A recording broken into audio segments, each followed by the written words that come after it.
Bismillahirrahmanirrahim. Alhamdulillahi Rabbil Alamin.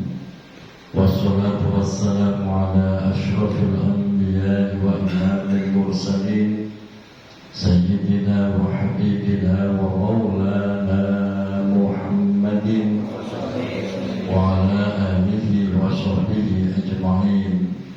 Hasbunallahu wa ni'mal wakil, ni'mal maula wa ni'mal nasir, wa la hawla wa la quwwata illa billahil aliyyil azim.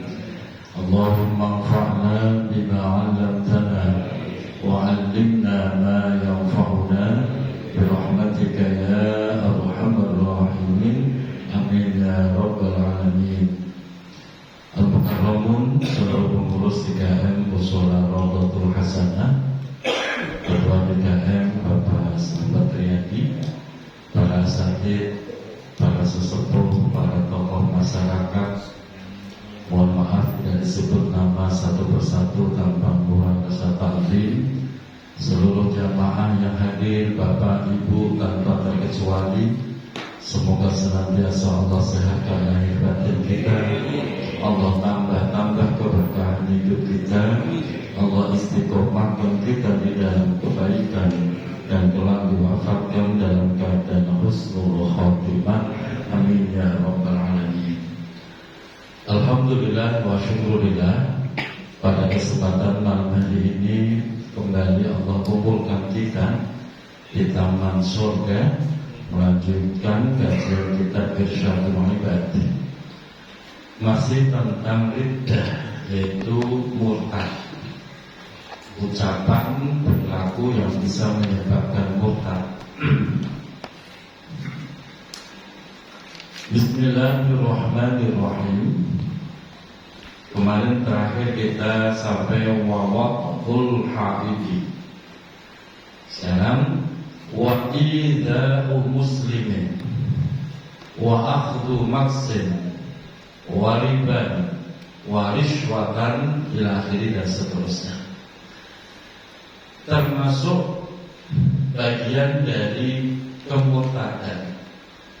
Menyebabkan murtad adalah wa idza'u muslimin, yaitu menghina, merendahkan keislaman orang muslim. Ini kalimat ini hati-hati loh Pak.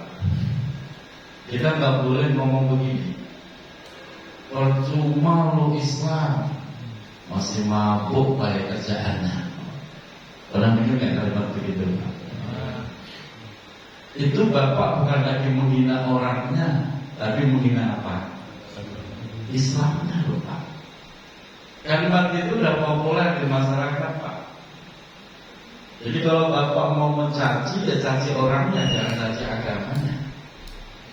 Karena agama Islam itu tidak pernah mengajarkan mabuk. Yang kedua, ketika kita melihat Islam, orang Islam mungkin tidak sejalan dengan kita, kebiasaan adatnya berbeda dengan kita, jangan buru-buru merendahkan keislaman orang itu. Jangan. Sebab begitu Bapak merendahkan keislaman orang muslim, itu bisa menyebabkan murtad. Ya seperti itu tadi Pak. Percuma lo Islam, bahwa sholat, ya boleh Pak. Padahal ketika ada orang muslim mabuk umpamanya, mabuknya itu tidak membatalkan keislamannya Pak. Orang muslim mabuk itu tidak membatalkan keislamannya, hanya dosa besar gitu aja Pak. Kecuali kalau dia menghalalkan, yang mengatakan bahwa mabuk itu halal, ya langsung murtad tuh. Seperti kemarin sudah kita bahas tuh. Orang muslim subuh kesiangan mulu, itu gak membatalkan Islamnya, enggak, cuma dosa.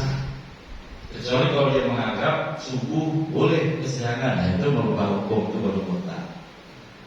Bisa dipahami Bu ya? Jadi kalau ada orang muslim yang masih hobi maksiat, Bapak gak boleh mencaci agamanya. itu bisa menyebabkan kita sendiri yang murtad. Kalau mau caci orangnya. Gitu. Kalau mau caci perbuatannya. Tapi jangan mencaci agamanya. Dan itu sering terjadi loh kalimat seperti tadi Pak ya. Tidak boleh. Percuma Islam, korupsi buruk kerjaannya.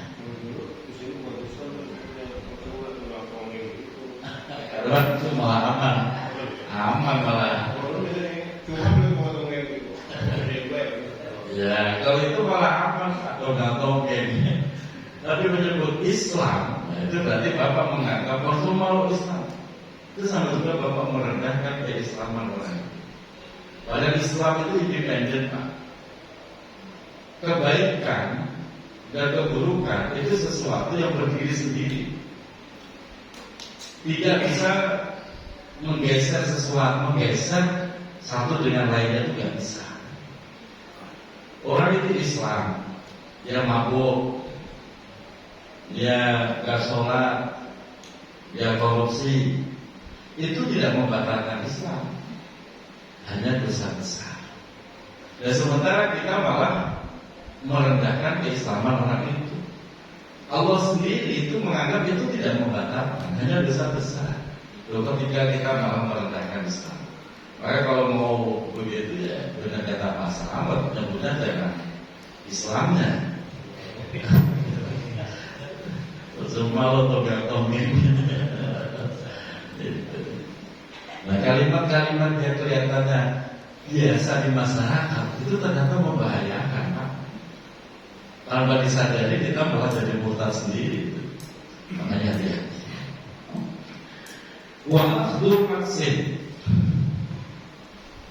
Wa'afdu maksin, yaitu mengambil apa bahasanya, memalak. Maksin itu sebuah pajak tapi tidak legal.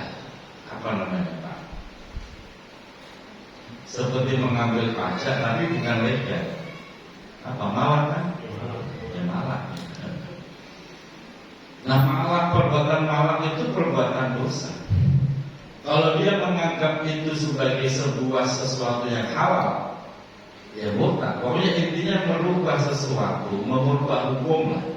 Yang haram dirubah halal, yang halal dirubah haram. Intinya seperti itu bisa menyebabkan murtad. Wariban termasuk mengambil riba, pelaku riba. Riba dosa besar. Tapi kalau dia menghalalkan bahwa riba itu halal, ini yang bahaya Pak. Riba dengan bunga itu sama apa beda? Beda Pak. Kajiannya beda. Kalau riba udah pasti haram. Nasnya jelas, wa halallahu al-bai'a wa harrama riba. Nasnya jelas. Allah menghalalkan jual beli tapi mengharamkan riba. Bagaimana dengan bunga? Nah, ini kajiannya ada sendiri Pak. Sehingga ulama itu ada beda pendapat. Bahkan ulama Mesir mengeluarkan fatwa riba yang terjadi dalam proses di bank konvensional itu dianggapnya itu bukan riba. Ulama Mesir Pak, itu fatwanya bunga itu bukan riba. Apalagi kalau banknya itu bank yang milik berafiliasi dengan luar negeri, wajib diambil dukungannya. Itu fatwa begitu Pak. Sebab apa? Bunga-bunga yang dibiarkan, yang diambil, itu justru bisa digunakan untuk mendanai orang-orang Zionis Israel. Makanya ambil Pak. Itu fatwa ulama Mesir. Di Indonesia juga sama terjadi perbedaan pendapat. Bank itu haram, sebagian ulama. Sebagian mengatakan tidak haram secara mutlak.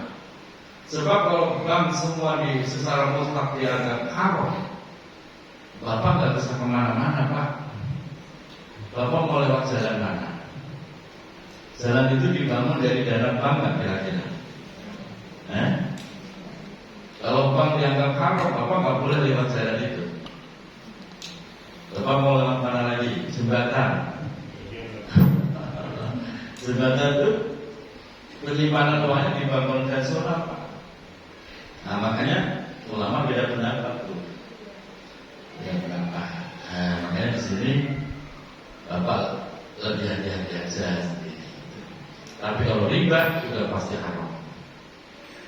Nah, ini ada kajiannya sendiri dan itu butuh waktu yang lama. Warishwah, yang berikutnya mengambil riswah, suap.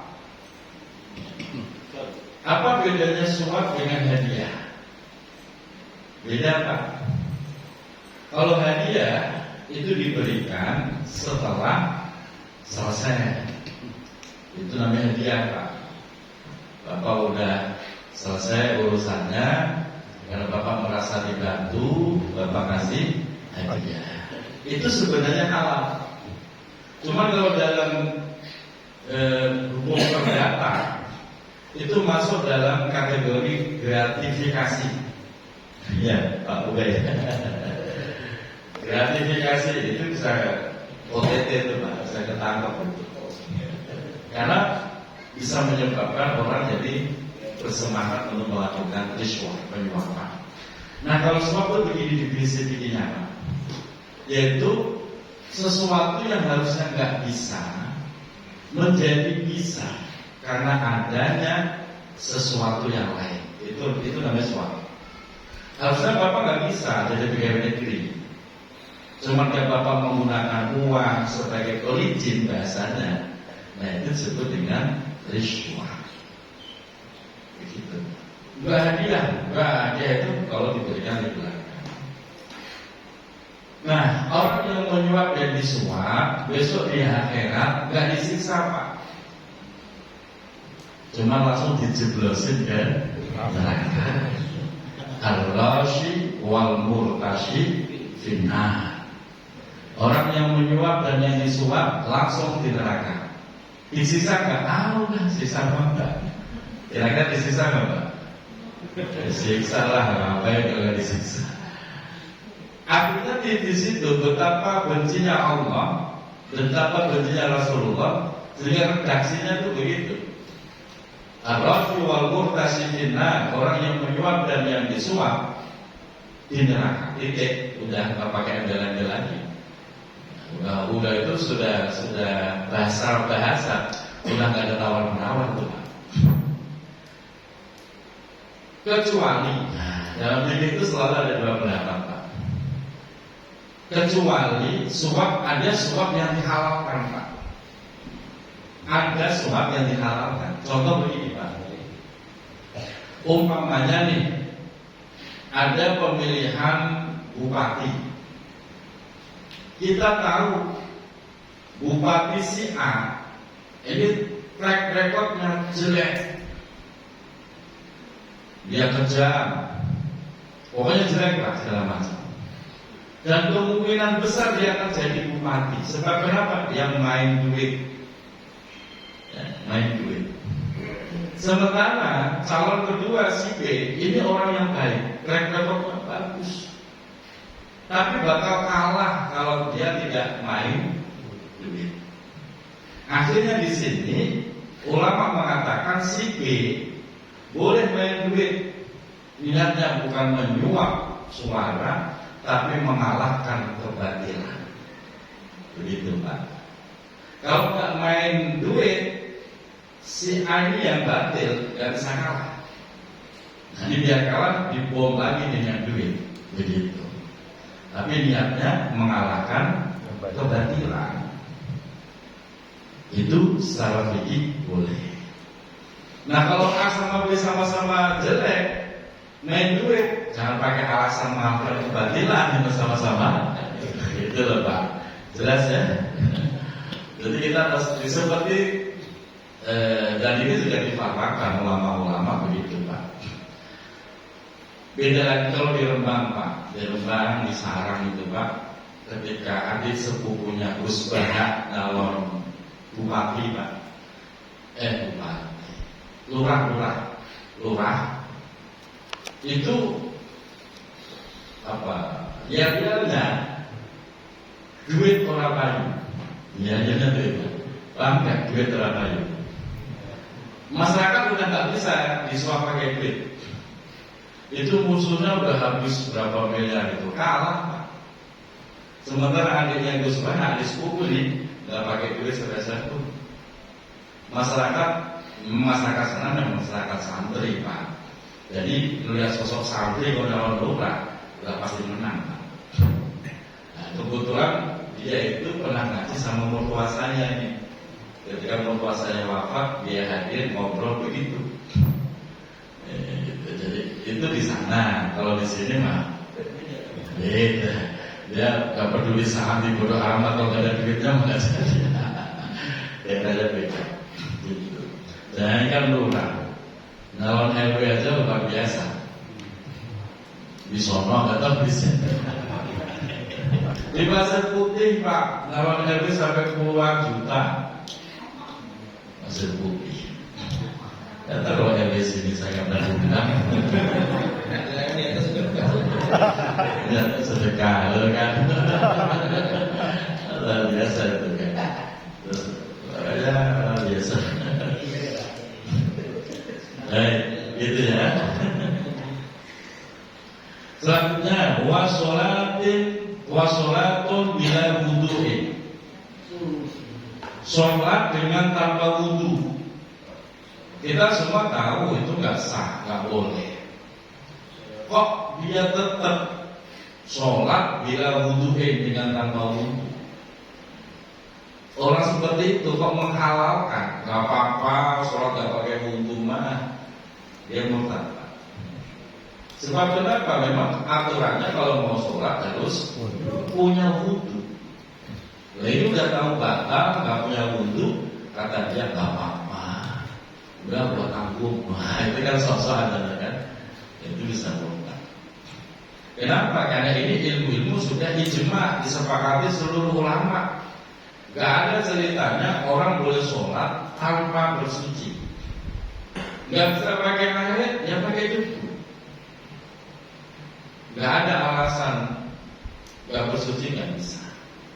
Kalau harus gak berwudu, itu namanya bukan sholat seperti ini. Itu namanya sholat lihurmatil wakti. Kalau itu gak pakai wudu, sah Pak. Ada namanya dalam fikih itu sholat lihurmatil wakti. Jadi sholatnya sebagai dasar menghormati sudah masuk waktu sholat. Tapi kondisi dia tidak memungkinkan. Contoh umpamanya, Bapak berada di sebuah tempat di mana Bapak tidak bisa keluar kemana-mana, sehingga nyari air nggak bisa, nyari debu juga nggak bisa. Sudah begitu, Bapak nggak bisa menghadap kiblat, nggak bisa. Sudah begitu, kondisi Bapak sudah jelas baju Bapak najis. Kondisinya seperti itu. Sementara sudah masuk waktu sholat. Kalau ditunda, ntar nunggu mungkin kalau udah sampai tempat yang nyaman, khawatir waktunya malah habis.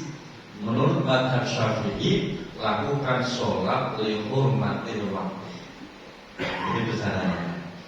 Dia sholat sebisanya, bisanya sambil berdiri, ya udah berdiri. Rukuk nggak bisa, sudah tidak bisa, kondisinya memang nggak memungkinkan. Ya, itu boleh sholat lihurmatil waktu. Dia nggak wudu, langsung dalam hati. Allah, nah, niatnya sholat lihurmatil. Nanti begitu dia sampai di tempat yang nyaman, semua sudah memungkinkan, dia sholat lagi, namanya sholat i'adah. Usolli fardhu maghribi salasa raka'atin mustaqbilal qiblati, bukan adaan tapi i'adatan lillahi ta'ala. Itu caranya Pak, begitu. Bukan pondok, beda. Kalau pondok dalam kondisi seperti itu Bapak nggak sholat, termasuk tidak sholat lihurmatil waktu. Bapak membiarkan waktu berlalu saja. Nah kalau udah begitu, nanti di kondisi normal Bapak melakukan sholat pondok namanya. Jadi bedanya pondok dengan i'adah. Kalau pondok memang dari tadi dia nggak sholat, lalu pondok.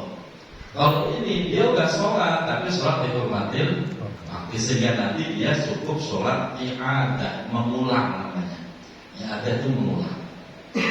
Itu mazhab Syafi'i. Nah, begitu Pak. Ini cuma gara-gara dirias pengantin nggak sholat. Betul. Ibu dulu waktu jadi pengantin sholat nggak? Ingat nggak dulu waktu jadi pengantin? Nggak sholat. Gue sholat ya?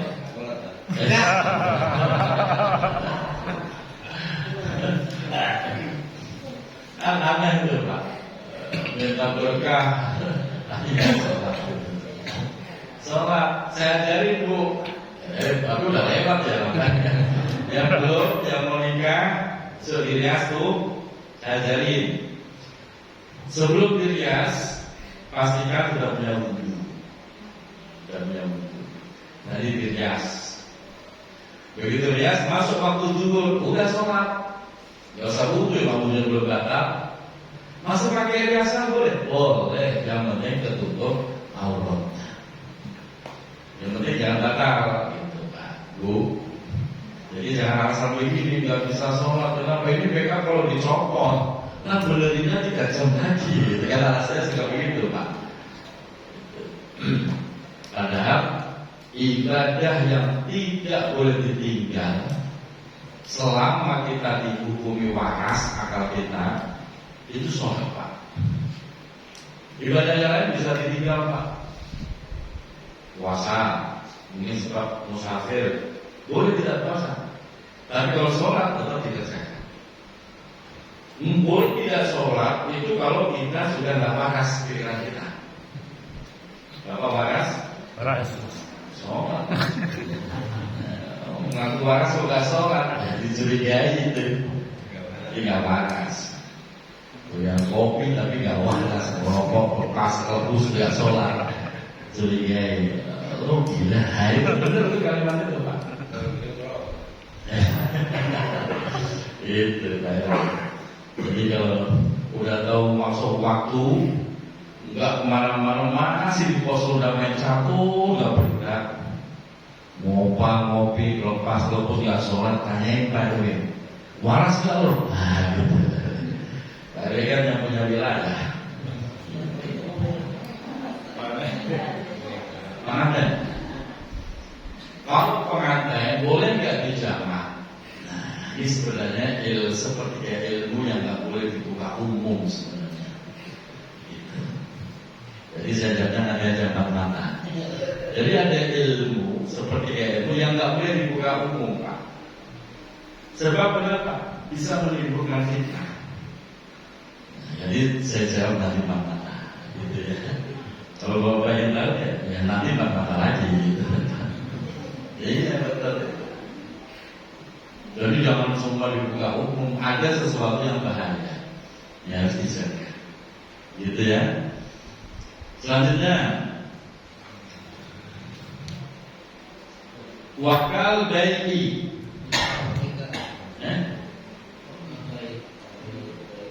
Betul kan wakal bai'i.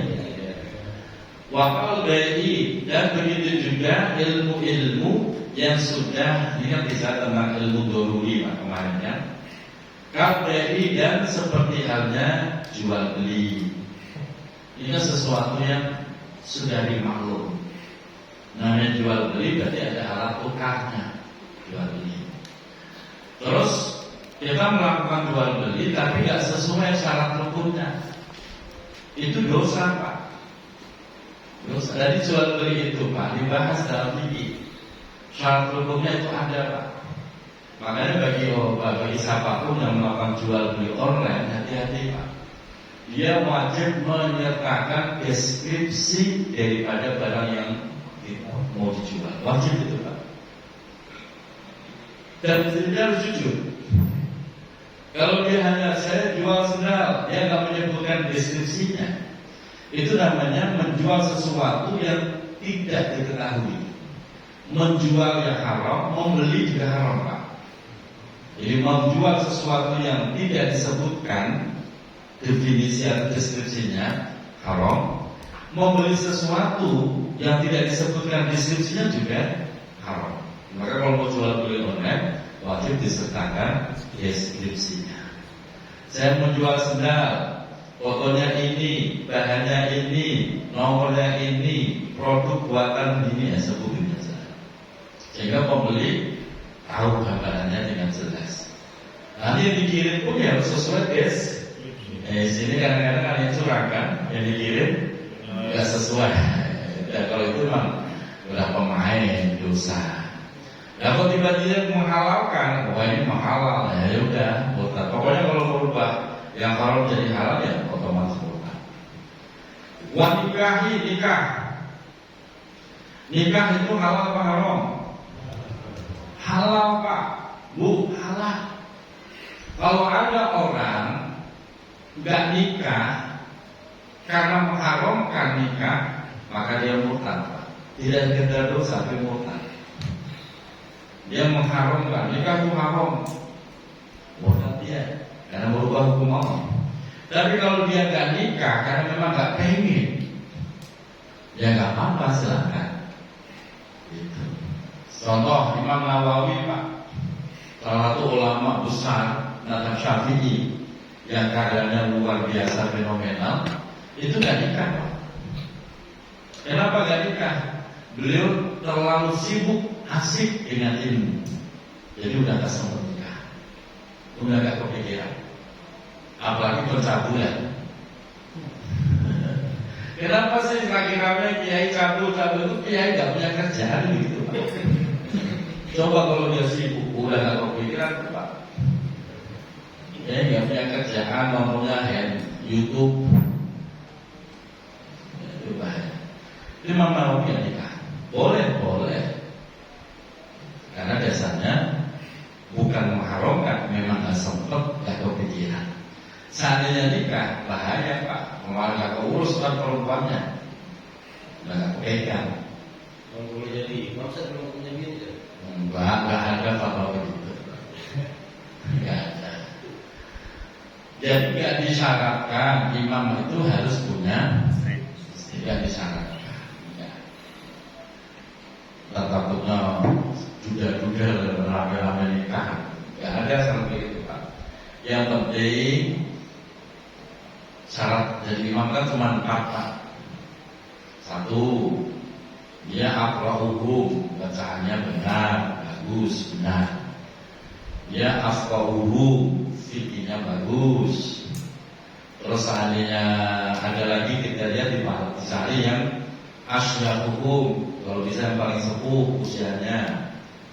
Terus dicari lagi kalau bisa dia muslimnya lama, bukan mualaf ya, tapi mau dari kecil lahir Islam. 4 itu Pak. Kenapa? Biasanya kalau 4 itu ada, dia lebih mudah menemukan kekhusyuan. Adapun wah ini belum punya istri, takutnya mikirin jamaahnya, janda-janda itu kan efek. Tapi syarat utama 4 itu. Jadi bayi boleh gitu. Duda-duda boleh. Selanjutnya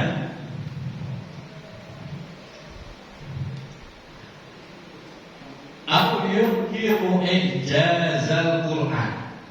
Termasuk murtad adalah yukiru atau mengingkari. Mengingkari apa? Ijazal Quran, kemujizatan Al-Quran. Oh ada orang muslim, kalau kafir mau berkaruan ya, orang muslim remehin Al-Quran, dianggapnya Al-Quran itu hanya bacaan biasa saja, tidak ada mukjizat, tidak mengandung mukjizat, langsung murtad. Dan yang perlu kita pahami, kemujizatan Al-Quran itu terus sampai kiamat Pak. Ini bedanya mukjizat Al-Quran dengan mukjizat Nabi sebelum Rasulullah. Contoh, Nabi Musa dulu punya mukjizat tongkat. Kalau Nabinya wafat, tongkatnya hilang. Dari dulu begitu. Nabi Shalih dengan tongkatnya, Nabi Shalih wafat, tongkatnya hilang. Apalagi Nabi Sulaiman dengan segala kehebatannya, Nabi Sulaiman wafat ya semuanya. Tapi kalau Al-Quran, walaupun Rasulullah wafat, kemujizatan Al-Quran terus ada sampai kiamat. Itu harus kita yakini sebagai akidah. Loh kok kita tiba-tiba ngomong Al-Quran mah apa sih, bacaan biasa itu mah, nggak ada mujizat.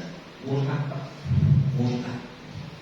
Makanya Bapak kalau memegang Quran, bawa Quran yang takdim, bisa memuliakan, dipegang, tinggikan, dimuliakan. Cuma jangan diceng-ceng begini loh bacaan itu. Jangan ditinggikan bagus lah, yang sopan. Kadang-kadang cuma gini. Jangan, itu teman Bapak menghinakan Al-Quran. Wah ini taruh di bawah sopan. Jangan, itu bisa murtad. Al-Suhbata Abi Bakrin, atau mengingkari persahabatannya Abu Bakar radhiyallahu anhu. Ini orang Syiah nih Pak. Orang Syiah itu mengingkari Abu Bakar sebagai sahabat Rasul. Bahkan orang Syiah menganggap Abu Bakar itu kafir, sebab mereka dianggap merebut kekhalifahan yang harusnya milik Sayyidina Ali. Itu Syiah begitu tuh murtad Pak. Gak pakai ragu Pak, itu murtad. Jadi siapapun yang mengingkari kesahabatan Abu Bakar dengan Rasulullah itu murtad. Kalau kita kan tahu masyhur siapa sih sahabat yang paling dekat? Ya Abu Bakar. Udah sahabat, mertua, dan orang pertama itu yang membela Rasulullah Abu Bakar. Tiba-tiba orang Syiah ngomong Abu Bakar itu Islamnya batal karena merebut kekhalifahan milik Sayyidina Ali. Yang berikutnya awil ba'sa atau mengingkari al-ba'sa, hari kebangkitan. Seperti orang-orang liberal, orang-orang komunis, orang-orang ateis itu nggak percaya dengan hari kebangkitan Pak. Pikirnya kalau udah mati ya mati, selesai, nggak ada urusan lagi. Nah kita nggak begitu, kita percaya dengan hari kebangkitan, yaumul ba'ts. Nggak boleh ingkar. Awil jannata atau mengingkari surga, bukan, nggak percaya surga. Awil naro atau mengingkari neraka. Auka ayyuka zibaladiyan, atau seperti halnya mendustakan Nabi. Nabi siapa? Ya siapa saja Pak. Bapak mendustakan, tidak percaya Nabi Adam, udah murtad. Gak percaya Isa sebagai Nabi, ya murtad. Apalagi gak percaya Rasulullah Muhammad sebagai Nabi, ya murtad. Jadi seluruh Nabi. Kalau ada salah satu yang diingkari, murtad. Maka kita wajib beriman kepada seluruh Nabi. Dan yang paling diwajibkan dalam menghafal itu adalah 25 Nabi. Ini diajarkan dalam mu'taqid iktikad atau mu'taqad. Ada 25 Nabi yang namanya kita hafalkan. Dari Adam, Idris, Nuh, Hud, dan seterusnya. Dulu di pesantren kan gitu. Adamun Idrisun Nuhun Huduma Solim wa Ibrahimu kullum muttaba. Pakai syiran gitu. Selanjutnya au yastakhifu bihi, atau merendahkan diri terhadap Nabi. Ada Nabi yang kita rendahkan, itu murtad Pak. Makanya jangan coba-coba atau salah paham ya. Bencinya kepada orang Kristen sampai dia ikut-ikutan benci dengan Nabi Isa. Namanya kan kurang ngaji Pak. Ya terserah orang Kristen menganggap Nabi Isa sebagai Tuhan, urusan dia. Kita orang Muslim meyakini Nabi Isa adalah Nabi, Rasul. Kita juga harus sayang, jangan merendahkan. Apaan Isa? Jangan begitu Pak, nggak boleh. Makanya dalam Al-Quran, la nufarriqu baina ahadin min rusulin, kita tidak boleh memecah-mecah atau meninggikan dan merendahkan sebagian nabi atau rasul. Yang boleh. Jadi kalau ada orang nanya begini, mana yang lebih hebat, Nabi Muhammad atau Nabi Isa? Kalau ada orang nanya begitu, Pak, jangan dijawab, tinggal pergi aja, Pak. Begitu Bapak jawab, Bapak menjawab apa? Nabi Isa atau Nabi Muhammad. Begitu Bapak jawab, tadi Bapak merendahkan satunya. Itu pertanyaan terjebak, Pak. Nah, ini kadang-kadang penceramah mau ngomong begitu. Acara maulid tentang kehebatan Nabi Muhammad, terus dia nanya, mana yang lebih hebat, Nabi Muhammad atau Nabi Isa? Ini bagaimana ceritanya ceramah malah ngomong begitu? Itu namanya menjebak jamaah. Kalau jamaah ngomong Nabi Muhammad, berarti kan dia satu sisi merendahkan. Ini tidak boleh. Jadi penceramah kadang-kadang itu konyol juga itu, Pak. Jangan begitulah. Kalau mau menerangkan kehebatan Nabi Muhammad, ya silakan.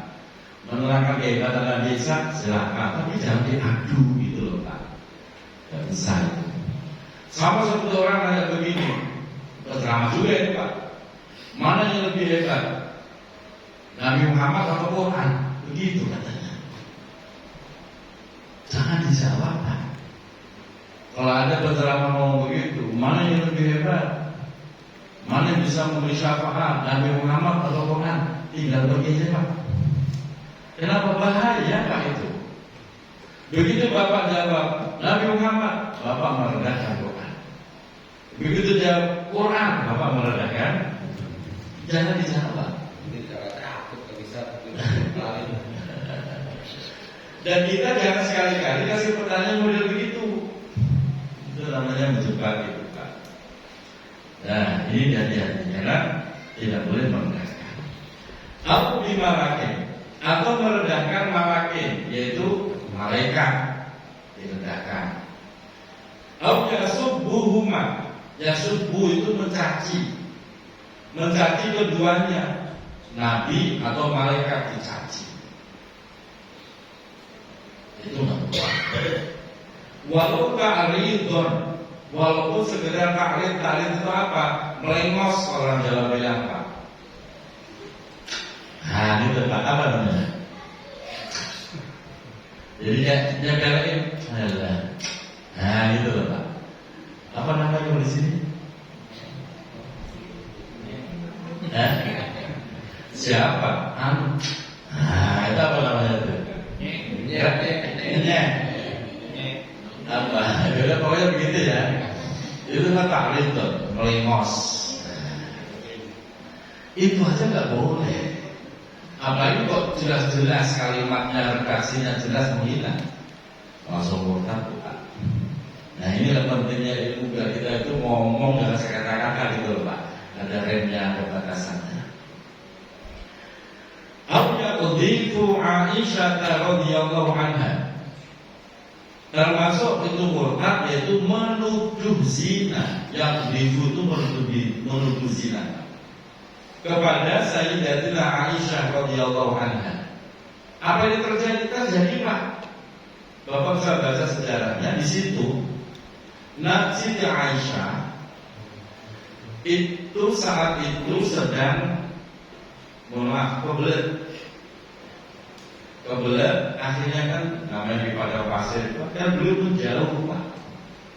menjauh dari rombongan. Jadi rombongan bersama Rasulullah juga menjauh, tapi gak pamit kalau beliau sedang menjauh. Akhirnya tetap rombongan jalan terus kan. Siti Aisyah tertinggal.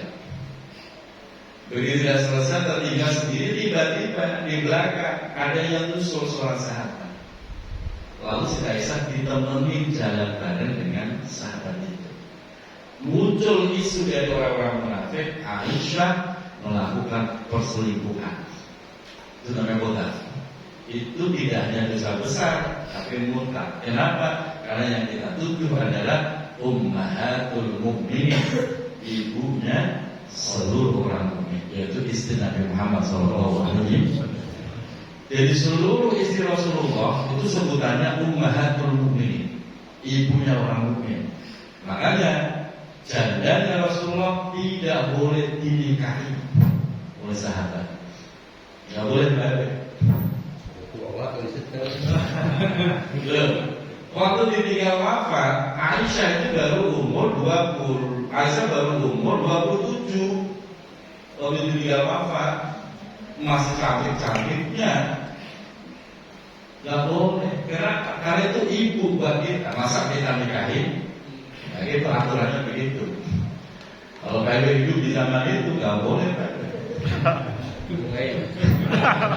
Jangan sayang, tabarukan. Enggak. Kalau jandanya kiai, ustaz boleh tabarukan. Jadi nanti nggak boleh dinikahi. Itu udah aturan banget. Iya, saya duluin. Kalau jandanya kiai, jandanya ustaz, boleh apa tabarukan? Kasihan, gak dikasih nafkah. Gitu.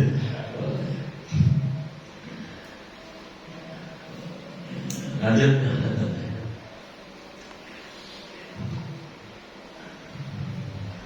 Al-ya ja'an nubuwah. Berikutnya termasuk murtad mengaku-ngaku an-nubuwah, yaitu mendapatkan nubuwah. Nubuwah itu apa? Mendapatkan tanda kenabian. Itu nubuwah apa? Kayak Musodik kita ingat ya. Ngaku-ngaku jadi nabi. Itu bukan langsung murtad itu Pak. Ngaku-ngaku mendapatkan tanda nubuwah, tanda kenabian itu langsung murtad. Gitu. Kalau tanda-tanda kewalian belum sampai murtad, tapi udah ngaku saya kayaknya udah dipilih jadi nabi. Kayak lihat edan gitu kan. Itu murtad Pak. Makanya kalau ada orang ngomong begitu Pak, jangan mambut-mambut. Tinggalannya Pak, bahaya Pak. Selanjutnya, al-yusaddiqu mudda'iha, atau termasuk murtad nih Pak, yusaddiqu membenarkan pengakuan si orang tersebut. Ada orang ngaku nabi malah percaya. Ya udah sama-sama murtad. Itu Pak. Dulu ada lagi kan selain musofi kan ada tuh Pak tukang cukur dan yang berdus itu siapa dulu namanya? Ya? Tobi men. Ya udah. Selanjutnya termasuk murtad wa ka'ayyardo bil kufri. Sebagaimana dia ridho bil kufri dengan kekufuran. Umpamanya ada saudara dia pindah agama, berarti kan kufur. Terus kita meridhoi perbuatan itu kita ikut-ikutan jadi kufur Pak. Karena teori kaidah usul fikih begitu. Ridho bil kufri kufur, meridhoi kekufuran itu termasuk kufur. Ridho bil maksiyah maksiyah. Ridho dengan kemaksiatan, walaupun dia nggak maksiat, tapi ridho dengan kemaksiatan, maksiat itu juga perbuatan maksiat. Sebaliknya, ridho dengan kebaikan, walaupun bapak nggak ikut, belum bisa ikut, belum bisa datang ngaji, belum bisa. Tapi bapak merasa ridho, seneng, duitnya doang yang nyampe ke musola namanya ini, dia juga sudah melakukan kebaikan, mendapatkan apa yang diridho. Itu kaidahnya. Makanya kalau ada kekufuran, hati kita harus ingkar. Kalau ada kemaksiatan, hati ini harus ingkar. Makanya PLB diminta tanda tangan nih, PLB saya ajarin biar PLB gak ikut nanggung dosa. Makanya ada warga izin PLB semua hajatan mau nanggap diva berapa duit? Ya siapa? Majelis 3 malam. Kayaknya begini, saya kasih tanda tangan, tapi saya nggak ridho dan nggak mau nanggung dosanya. Silakan. Nah gitu Pak. Jawab begini, Nah bapak cocok tuh. Hikmahnya itu namanya ridho. Nanggung dosa itu. Gitu Pak. Gimana Pak? Saya sekarang. Gak usah nangkap, sini duitnya keren tuh. Itu gak edah Pak. Itu saya sampaikan, memang begitu. Nah kadang-kadang sebagai aparat kan si mahakama kadang-kadang kan. Nah itu saya cari. Ya kamu tarik lagi kita sih besar.